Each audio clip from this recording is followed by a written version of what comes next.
El Instituto de los Hermanos de las Escuelas Cristianas, Fratres Scholarem Christianorum, más conocido en algunos sitios como Hermanos de la Salle. Es una congregación de maestros laicos fundada por San Juan Bautista de la Salle. Este instituto religioso fue aprobada por la sede el 26 de enero de 1725 por el Papa Benedicto XIII.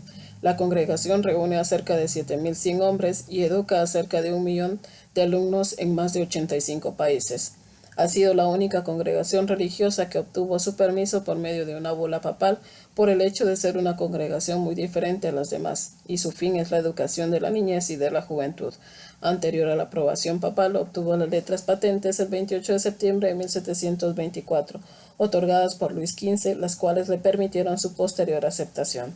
La aprobación formal del Instituto de los Hermanos de las Escuelas Cristianas por la Iglesia vino mediante la concesión de un documento oficial llamada bula papal, titulada In Apostolicae Dignitatis Solio. Debido a los sucesos desencadenados en la Revolución Francesa, la existencia legal del instituto en Francia quedó en suspenso de 1792 a 1805. Tan solo un pequeño grupo de hermanos continuó existiendo oficialmente en algunos estados pontificios y en Roma. La restauración de la misión lasallista en Francia supuso el comienzo de un siglo de extraordinario crecimiento de la propia tierra de origen. Vio su expansión fuera de Francia en 35 países del mundo y el desarrollo de una política misionera mucho más allá de lo que La Salle y la primera generación de hermanos hubieran podido imaginar. Los 160 hermanos de Francia e Italia en 1810 pasaron a ser 14.631 hermanos a finales del siglo, que culminó con la solemne canonización de su fundador en 1900. El perfil del instituto, acelerado por la serie de leyes de secularización que afectaron al instituto en Francia durante los años de 1904 a 1912, cambió dramáticamente.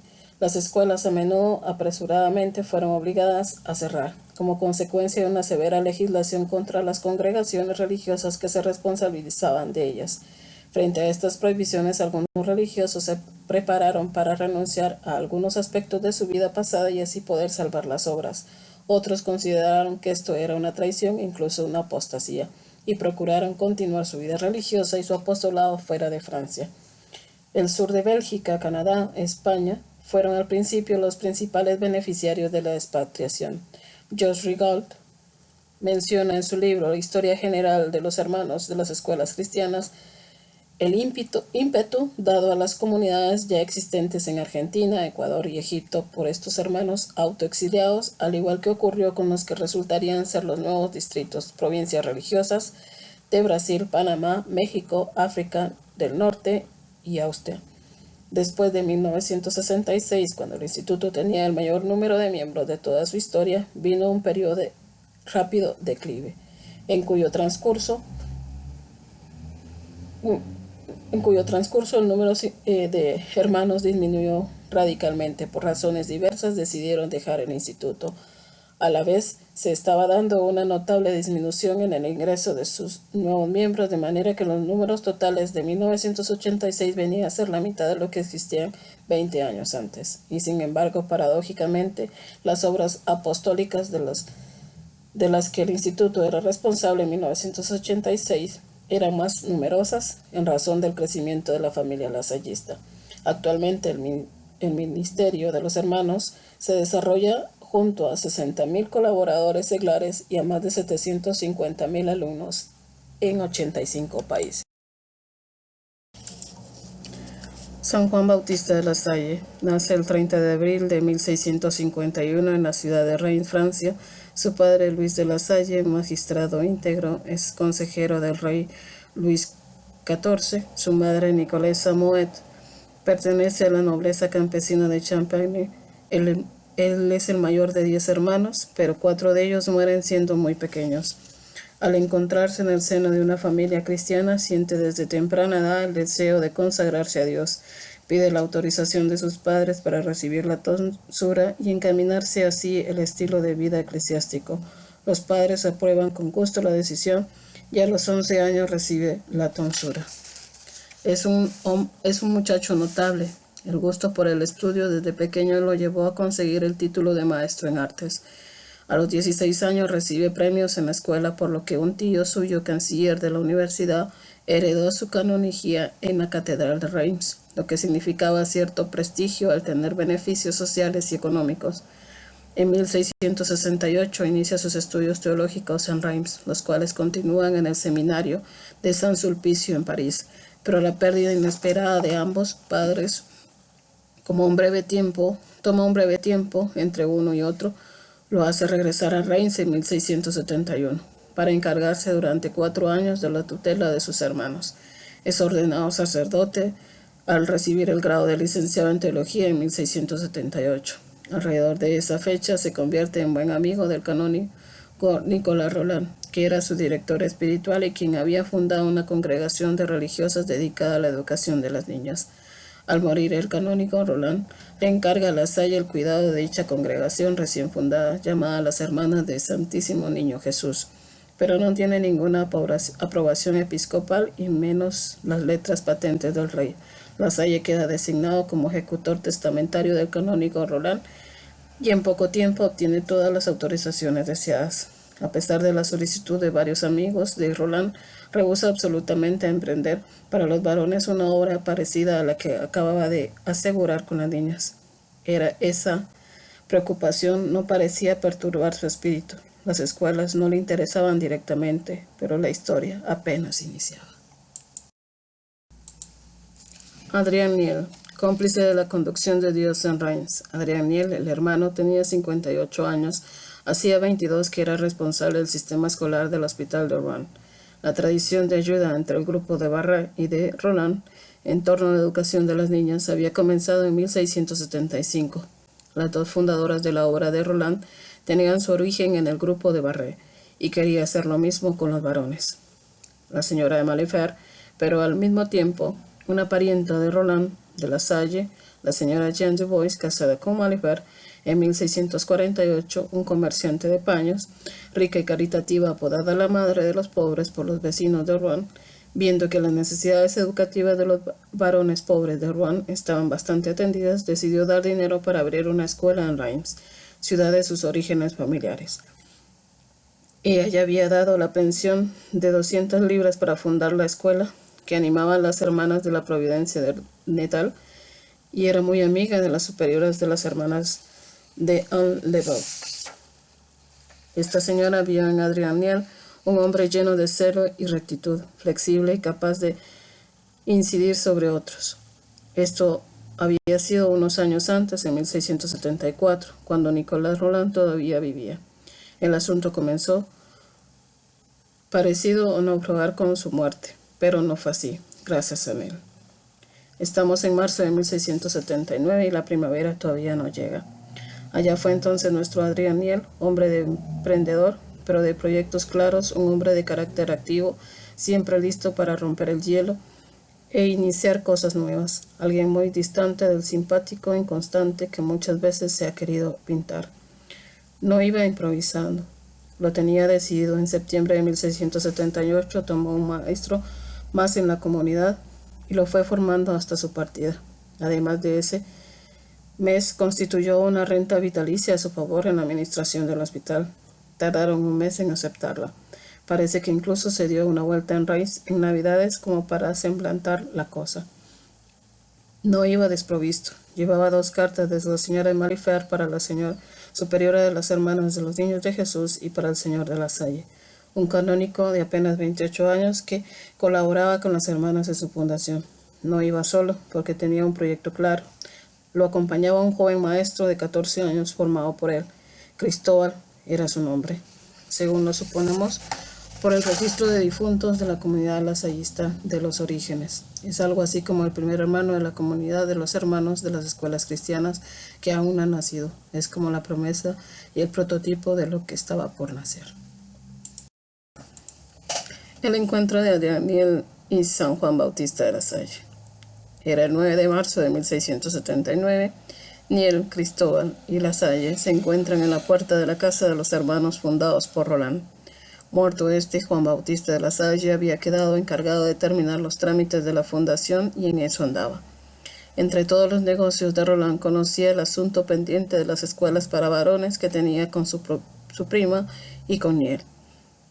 De modo que se comprometió con este asunto como con lo demás, pensando que era algo que no le pedía sino una ayuda exterior. Para evitar inconvenientes previsibles, Lasalle llevó a los viajeros a su propia casa donde no llamaría la atención. Vestían estos maestros ropa negra con rabat, con el pelo corto, un poco al estilo de cura de campo, como otros que hospedaban nuestro padre en su casa. El plan de ellos, en cambio, había sido hospedarse en la casa del señor Dubois. Había que pensar bien, porque Reims no era Rouen. A Lasalle le parecía que lo mejor era que la escuela dependiera de un párroco, ya que las normativas conciliares les daban mucha libertad de acción. Sabía, por la experiencia de las hermanas, que el chantre de Reims y el arzobispo querían tener el control sobre las escuelas. Si las escuelas debían ser gratuitas, el camino de la dependencia parroquial las pondría a salvo, dándoles libertad para el nombramiento y posible intercambio de maestros, si luego hubiera otras escuelas, aunque les impondrían ciertos límites. Ser maestros en el siglo XVII. Ser maestro, lo sabemos, implica una vida célibe para encargarse de la enseñanza de la lectura, la escritura, el catecismo, la administración del internado, una vida sin vacaciones. Para ser maestro era imprescindible contar con una autorización escrita de algún organismo clerical. Esto implicaba una conducta intachable y unos dominios del catecismo, de la escritura y de la lectura, de matemáticas y de canto, que eran juzgados principalmente por los párrocos. Los candidatos eran muchos y se les sometía a un examen antes de contratarlos. El jurado examinador era habitualmente el de los fundadores de la escuela. El postulante se presentaba con sus trabajos de caligrafía y otros materiales didácticos con los que trabajaba. También era examinado sobre su vida privada y sus costumbres. Se consideraba defectos a evitar el juego y las apuestas, la ociosidad, la cacería, los bailes, el teatro, los festivales populares y la frecuentación de mujeres, entre otros. Los contratos eran revisados cada año de acuerdo a los resultados de los exámenes de admisión. De ser aceptado dependería la remuneración. La remuneración oscilaba entre 100 y 150 libras al año, equivalente a la del vicario parroquial. En las escuelas de pago, las familias proveían al maestro, en las garantías, un fondo creado por donación o por alguna institución con rentas lo hacía. En ocasiones se le proveía también de alojamiento, amueblado y calefacción, incluso provisión de grano y de huerta disponible. En el año escolar dependía mucho del ambiente. En el campo los muchachos eran empleados en las tareas agrícolas, por lo que la frecuentación de la escuela era variable. En las ciudades, en cualquier momento, se optaban por haber conseguido un trabajo. Del maestro se esperaba que enseñase a los niños el servicio del altar en la liturgia, asistiera y cantara todos los oficios parroquiales y procesiones, asistiera al párroco en la administración de los sacramentos a los enfermos, tanto del día como de la noche. Hiciera de sacristán, entre otras cosas, limpiando el templo, preparando los ornamentos, tocara la campana para el ángelus al mediodía, diera el catecismo y las instrucciones del domingo. Cuidarse del reloj de la parroquia, prepararse para las ceremonias y los entierros, acompañar el cortejo fúnebre, enseñar a leer, a escribir, las 4 operaciones y el catecismo. Se ve claramente la ventaja y cuán liberación traía para el mundo de la educación la creación de comunidades de maestros que sirviesen a la vez de seminarios. La comunidad que nace. San Juan Bautista de Lasalle consultó con el prior de la abadía de San Remigio, con Claudette de Bernardet, hizo una reunión con Louis Roland, Christopher Dubois, Simon Malefer, su esposa, Charlotte Roland, Nicolas Royer y Claude Bernardet. Toda gente acaudalada y celosa por el bien de los pobres, y ahí aconsejaron que el párroco más favorable a la idea sería Nicolas d'Origny, de la parroquia de San Mauricio, pariente de los Roland, los Convert y los Malefer, un hombre piadoso, celoso y firme. Justamente él estaba buscando unos maestros para abrir una escuela. La cosa fue sencilla y los 2 maestros pasaron a vivir a San Mauricio. Todo parecía listo para el señor de Lasalle. Pero era el señor Dorigny. No entendía bien por qué debería alojar a los 5 maestros y solo 2 trabajarían en su parroquia. La Salle reúne el dinero y hace de garante ante el cura. Estamos apenas en septiembre de 1679. La señora Leleu ha muerto y por testamento ha obligado a La Salle a velar por la calidad educativa de la escuela fundada por ella. De modo que se siente necesitado de visitar, averiguar, decir una palabra. Pero él no quiere conflictos con Dorigny, de manera que decide alquilar una casa para los maestros fuera de la casa parroquial. Estamos en Navidad de 1679, y como hubiera cierto descontento de las familias de los alumnos por el desorden de una comunidad que no tiene reglamentos, La Salle propuso uno, que incluía horarios, menús, ritmo de oración, todos contentos porque las cosas mejoran. La Salle además está enfrascado en el final de su tesis del doctorado de teología que defendió con éxito en 1680. Con el nuevo año, otra escuela, San Siforiano. En la casa nueva, Niel preside la comunidad. La vida es más regular y piadosa. Ya son 7 maestros. Él da clases en Santiago y acompaña al cura en la misa cotidiana. Supervisa las 3 escuelas, preside las oraciones, formaba a los maestros, buscaba los fondos, contactaba personas para abrir una cuarta. La Salle empieza a dudar de lo que está haciendo. Parece que todo necesita mucho más de lo que él está dispuesto a dar. Entonces hace un movimiento que sale del rumbo que tenía trazado para sí. Empieza a admitir a los maestros a su mesa y duda si acaso debe llevarlos a vivir a su propia casa. Pero era como poner a Niel a su sombra. Y este era un hombre fiel, estable, desinteresado, eficaz, experimentado, un hombre de fe, pero sobre todo un hombre mayor. La Salle presiente que este hombre anciano en cualquier momento puede morir o quedar impedido, y todo puede perecer. Tiene que colaborar en este nacimiento encontrando un lugar que no está claro para él. Entonces decide visitar al padre Barré en París a finales de 1680. Luego, en abril de 1681, empieza a llevarlos a comer a su casa regularmente. Era Cuaresma, los maestros salían de la casa, de la comunidad en ayunas, y así daban clases hasta mediodía. Es así como se llega a 1685, marca el regreso de Niel a Rouen. La obra encomendada por Dios está concluida. Ese mismo año, La Salle termina de repartir sus bienes a los pobres. Había comenzado a hacerlo en el año anterior y en 1683 había renunciado a su canonjía. Lo había hecho como un paso de radicalización en la aceptación de este camino que Dios le señalaba, respondiendo a la crisis de la comunidad de maestros de Niel que Niel había creado. Crisis de confianza en la providencia a la que La Salle responde con el despojamiento y el abandono. Y luego era una primera asamblea en 1684. Los maestros pasaron a llamarse hermanos, a tener un hábito y a vivir con reglamentos propios. Niel podría estar orgulloso. La Salle ya no abandonaría la obra de Dios.